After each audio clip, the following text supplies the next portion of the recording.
And we are now joined on the second episode of Preps Hoops KC. We are joined by Reece Riedel, Mill Valley guard, Washburn commit. Reece, how you doing, man? Good. How about yourself? Very, very good. We're both in the same state, getting ready for what we both hope is long runs in the state playoffs. Um, I said when we were off air, we were kind of laughing. We're going to talk before about we get to the season. We're going to talk about 2 years ago, and you are going to enjoy this conversation more than I am, to be completely honest.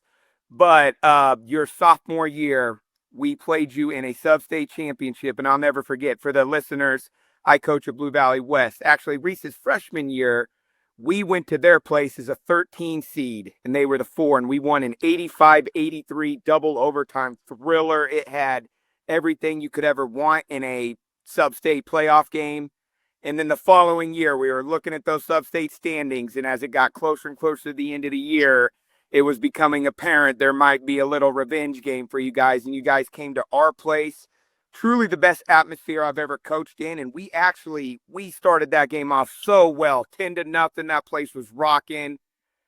And then you kind of introduced yourself to the Kansas City basketball scene that night. I think you scored 28 somewhere in that area. You guys were able to knock us off by, I believe, 4 in just another thrilling high school basketball game. What do you remember from that night? And as I said, a little more enjoyable for you than us. Yeah, going back to my freshman year, we were playing you guys, and I think it was a 4 versus 13 matchup. And so we played earlier in the season, and we won by 1 with a last second dunk. And so we were really excited for that matchup freshman year, and you guys outplayed us. I got dunked on, so I got to hear that for a whole year by Eli Lovich. And then going into our sophomore year, we saw you guys on the schedule going into our sub-state matchup, and we were very excited. And we got down really early. The atmosphere was crazy. I've never experienced anything like that. And halftime, we were down by quite a bit, and I just caught fire. And it was one of the most fun games I've ever played in, and it was amazing to get that revenge finally. Yeah, and like you said, we lost that game, and it was still one of the most fun basketball games I've ever been a part of. You started catching fire in the third and fourth quarter, and we knew who you were before because you actually had a game, I believe, against Free State, game 19 or 20 of your year where you scored about 25, 30. So it wasn't like we didn't know who you were, but we did a great job on K-Fist. Jakai was a sophomore point guard, and our senior guards did a good job on him.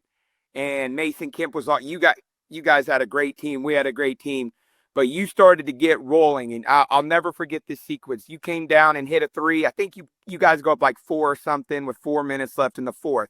We go right back. You guys go under a screen on Tate Nagy, and he hits the three to cut it to 1. And like you said, the atmosphere was incredible. You bring the ball up the floor. Coach Bengal calls a timeout as you cross half court, and you still take 2 dribbles. You pull up from the volleyball line and bury that one. It didn't count. But I remember looking at the other assistant like, man, this kid is on fire right now. So like I said, you enjoy talking about that memory we both have more so, but it's an atmosphere I'll never forget. It's one of those you hate to lose as a team, as a coach, as a player, but it's also something you get to look back on a couple years later and be like, what an honor it was to be in that type of game. And it was one I think both coaching staffs, you could tell early, both teams had dudes. You mentioned Eli Lovich. He's now in the Chicago Cubs organization. It was one of those games I think both staffs knew early, like, yes, we need to keep coaching, but we also need to get out of the way and let the players decide this game. So was that the moment where obviously you had been putting up numbers that year? Was that kind of the moment where you knew, like, I'm a dude, not just, I'm not just a good player. I can play with anybody in Kansas City. Yeah, the summer of my sophomore year, I was playing very well. And then the first start of my sophomore year, I was not playing well at all.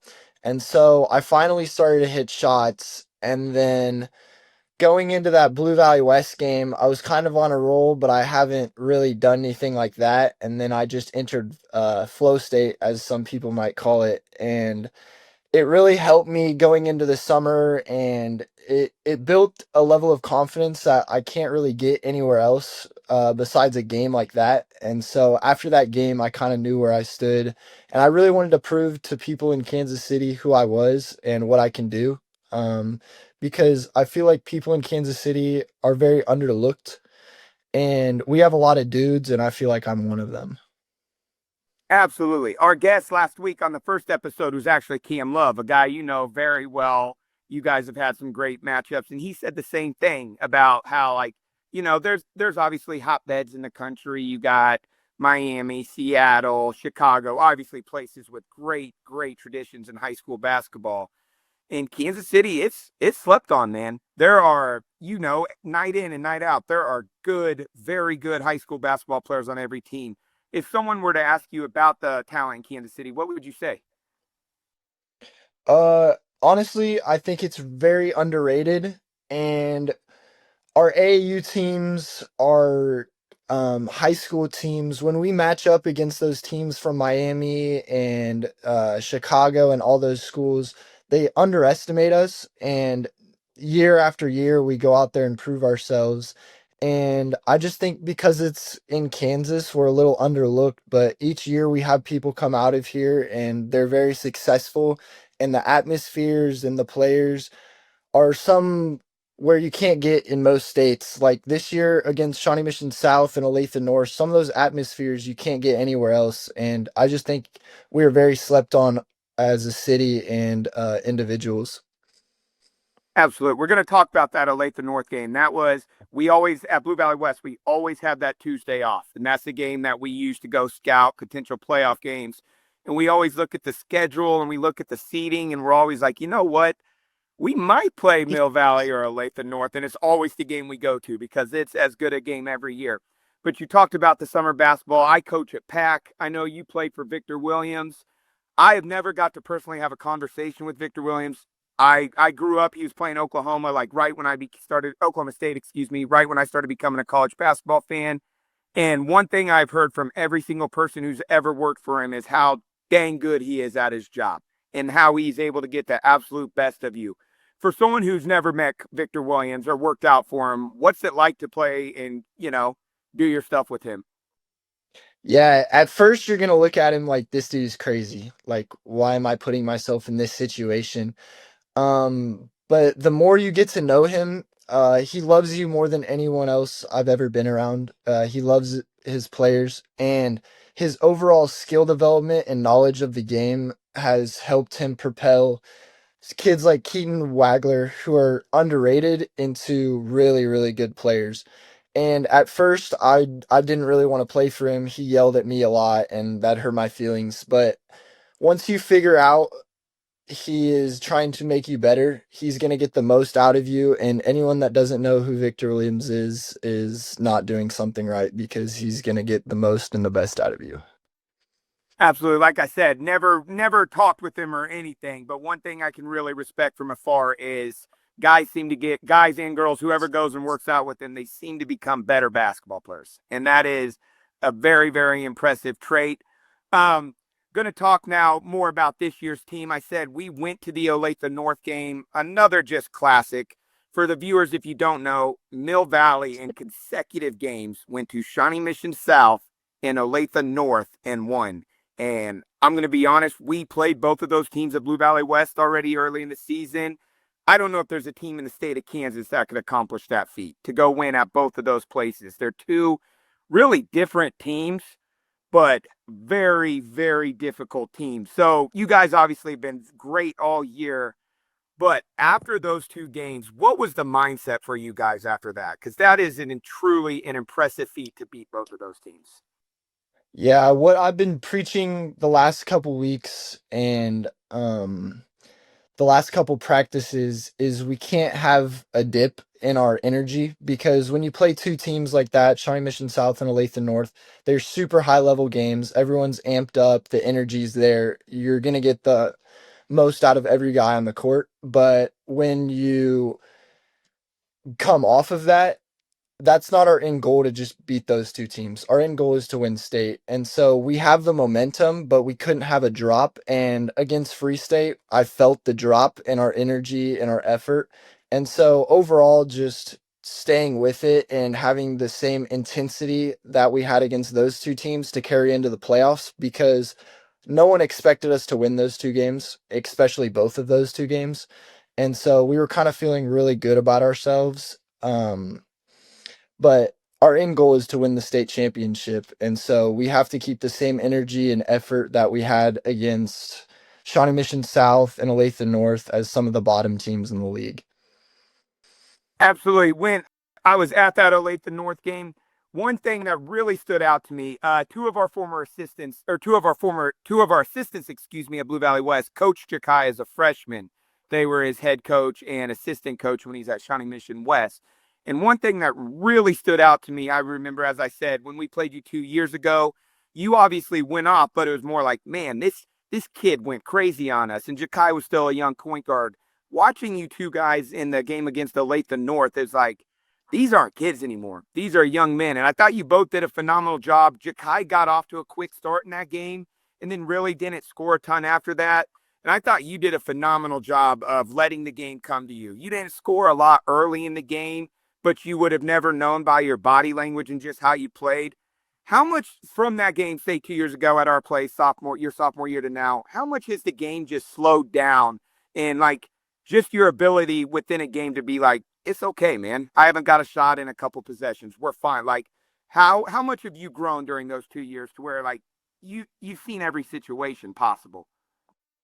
Yeah, actually Vic has helped me a lot with this and just like letting the game come to you, because as a freshman, sophomore, you want to do everything and you're moving so fast and the game feels so fast for you. But when you start getting a lot more skilled and your mindset gets right, the game slows down and you see a lot more reads and everything because you've already been through it. And at the start of this year, I was kind of like, I have to get my own. I have to go score the basketball at all times. But slowly, as I've gone out through the year, a lot of teams have been face guarding me and doing all these things to get me out of my game. But all that really matters is winning. And so I can pass the ball really well. And even if I'm not scoring, I still have a really good impact on the defensive side of the ball and making winning plays on offense. So just letting the game come to me, and it's not all about me, and getting those guys like Jakai and Dylan and all those guys going is what's best for our team, because if they try to take away me, they can't take away my teammates. I'm BJ Kissel, founder and CEO of KC Sports Network. Emprise Bank has been with us from the beginning. They were our first network partner, and they believed in the vision of what we were building from the start. I can't speak to any other banks or companies and how they operate, but I can tell you from personal experience and based on the growth of the network you're listening to right now, that if you have banking needs, call our friends at Emprise Bank. We've worked with so many great people there over the years, from Vicky and Aggie to Andrea, Lori, Jackie, Deb, and Aaron, and not to mention so many others that not just supported KC Sports Network, but supported our KCSN Foundation as well. But the best thing that I know is that if I have a question or a problem, no matter how dumb the question is, I know who I'm going to call and who I'm going to talk to. And I know that I'm getting an answer from someone that I can trust. And I know that person is there to help us. That's why Emprise Bank has always been and continues to be our partner in Possible. And they can be yours too. You just have to reach out. If you have a banking need, whether it's business or personal, hit me up. I will connect you directly with the same people that have helped us build KCSN. And that's our friends at Emprise Bank. That Olathe North game, you guys were up for a lot of the game. You were up 8, I believe, with a minute and a half and a couple turnovers. And when Olathe North turns that pressure up, it can be very tough. And they actually tied the game. And that was just another example. They tied the game with, I think, like 12 seconds on a Sam Simmons jumper. Coach Bengal doesn't call a timeout. There's absolutely no panic for you guys at all. And obviously you end that game with just an incredible shot. But that's just another example of it, isn't it? You guys have been in that situation. You've been in so many close games. When Olathe North goes on an 8-0 run, it can be devastating because they usually do it, with an alley-oop to Cam or a block shot. Like, their 8-0 runs can be more devastating than high school. How were you guys able to just to keep your composure in that when they tied the game with 12 seconds and there was no panic from any of the 5 guys on the floor for you? Yeah, as you said, we've been through that situation a lot. Like, I can count however many times we've been in those situations throughout the years. And going back to like Shawnee Mission or Northwest last year on that Carter Cafis game winner, you don't want to get their defense set And so we were just like, go. And we didn't have anything to lose. And me personally, I just turned the ball over. Sam Simmons kind of got me out of my shoes, and I was like, I need to make this play up. And so Jakai pushed the ball up the floor, which was incredible. And Jack made an incredible pass back to me, and then just hitting that shot like I've hit in practice millions of times. I love how you're giving your teammates credit. You said, because, yeah, your teammate he was in a panic situation there before he got you the ball, but he just gave you the ball right on the money and you varied the shot. One of the coolest things, Kansas this year went to 23 game schedule. So it allows kind of coaches, there's games almost every night that you get to go check out. And I've seen you guys in person 3 times. I saw you in Valley Center. You played Wichita Southeast, I believe, which you guys won that game comfortably. But I've also got to see you guys against Blue Valley North and the Olathe North. And there's always like, as an opposing coach, there's always like 3 to 4 players across the season that you watch a couple times and you're just like, man, I am a big fan of that kid. And you mentioned Dylan Everhart. I watched him the first game against Blue Valley North and then against Olathe North. And he's going up against pretty dang good players in Will Davis and Tiki Dang. And that kid impacts winning more than most players in Kansas City. Talk about him. He's quickly become one of my favorite players in the city because you watch him. He sets ball screens for you and Jakai. It looks like you guys got a deal where he's like, hey, you got to hit me 3 or 4 times on this roll throughout the game. I'll set screens the rest of the game. I just need a couple looks. What does he do for your team that, maybe fans don't know or doesn't always show up on the stat sheet? But the amount of second chances and just 50-50 balls that kid gets is very, very impressive to me. Yeah, first off, he's one of the most unselfish players I've ever played with. He does not care about himself, and all he's trying to do is make our team win. And sophomore year, he was on the sophomore team. And so we didn't expect anything out of him. We were getting our big from JV.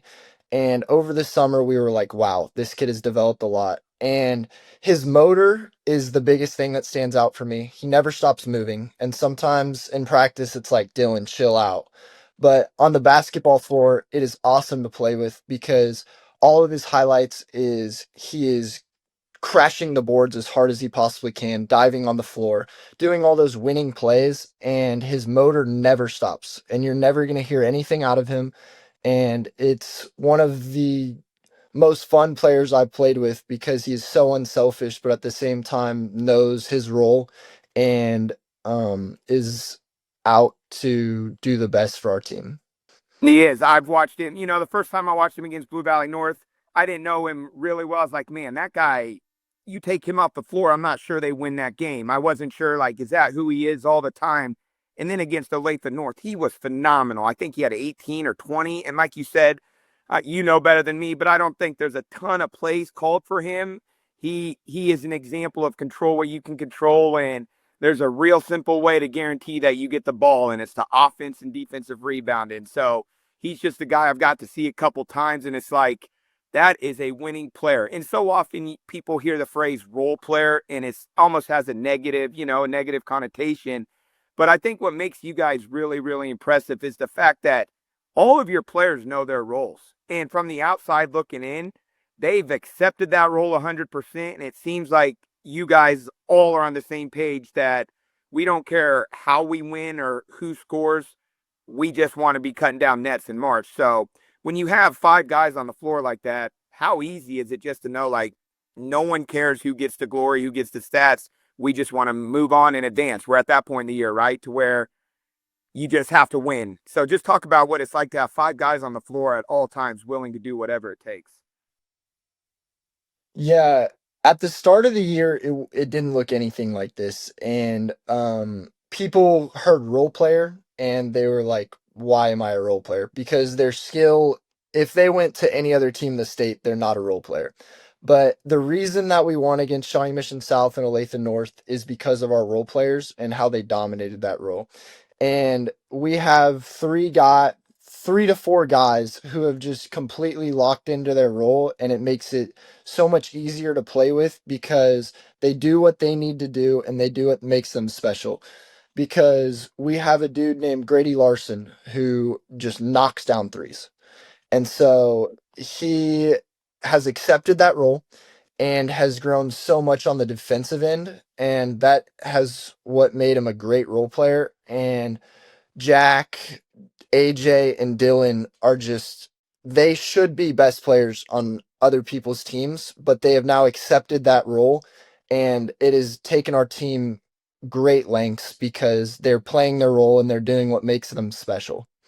No, you want to be playing your best at this time of the year. That is for sure. And you guys seem to be doing just that.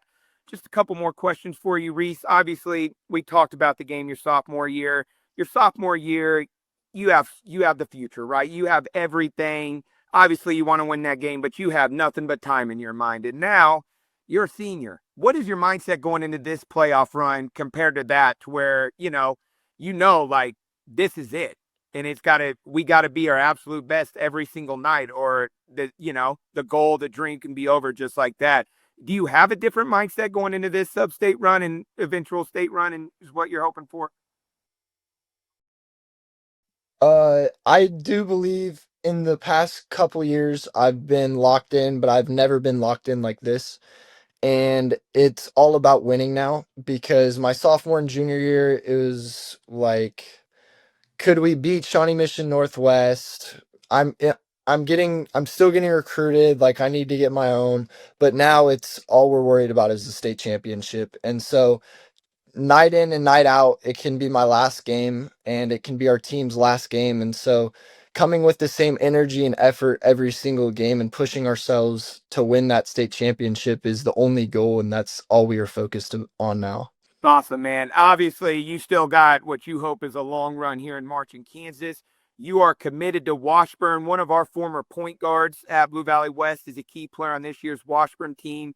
And what Washburn's done the past 2 seasons has been incredible. What Coach Brett Ballard has built there is, for someone, he's putting on for Kansas, right? We talk about how guys like you and Cam Love are putting on for Kansas City, but Washburn is as good as there is right now in Division II. What was it about Washburn that ultimately led to you deciding that's where you want to continue your basketball career? Yeah, first off, my sole dream was to go D1. Like, that's all I had my mind set on sophomore and junior year. And I was on a recruiting visit to go watch a game, and I watched the lower level D1 play, and I was like, I don't know about this. And then I went and watched Washburn play, and it was a completely different thing. It I would say it is a D1 school. I would say that Washburn plays D2, but they are a D1 school. And the after I got my offer from Washburn, it was very important to me that they were my first offer. And I struggled this summer in July, but a Washburn coach was at one of every single one of my games. And that was so important to me. And then when I went on my visit, I fell in love with the school and the players, and I fit their system perfectly. The coaches, I love the coaches. And overall, it was just a perfect fit for me. And no matter what, D1, D2, I believe it's the same thing now with the transfer portal. And I think that Washburn's a perfect school for me to fit my role. That's awesome. I agree. We actually, at Blue Valley West, we played May South earlier in the year, and you'll have a future teammate from May South, Cy Stuckey, and he's a problem. He is big and strong and athletic, and he looks like a kid who's going to be a major, at worst case, major defensive player of the year type of candidate in the future there. He's outstanding. So what Coach Ballard has already built and continues to build, bringing in the Kansas talent, goes back to what you say. There's a lot of talent in Kansas, man, and you can build a very, very good Division II program with a lot of Kansas kids. So definitely excited to look forward and see you continue career. Obviously, since I am coaching at Blue Valley West, I hope you have a good run in the postseason. Maybe not too good. Maybe if we can pull an upset of our own, etc. But regardless, man, what you've done for Mill Valley and what you've done for Kansas City basketball, Reece, is truly, truly impressive. And as much as I wasn't a fan 2 years ago when you knocked us out in the tournament, I have the utmost respect for you for the player you've become, how you represent, and just I look forward to what you do the rest of this year and moving on to your college career. So I appreciate you taking the time for joining us. I wish you the best of luck starting in the sub-state semifinals, and go do it, man. Go have a great rest of your senior year. Thank you very much. It means a lot. Absolutely. Reece Riedel, guys.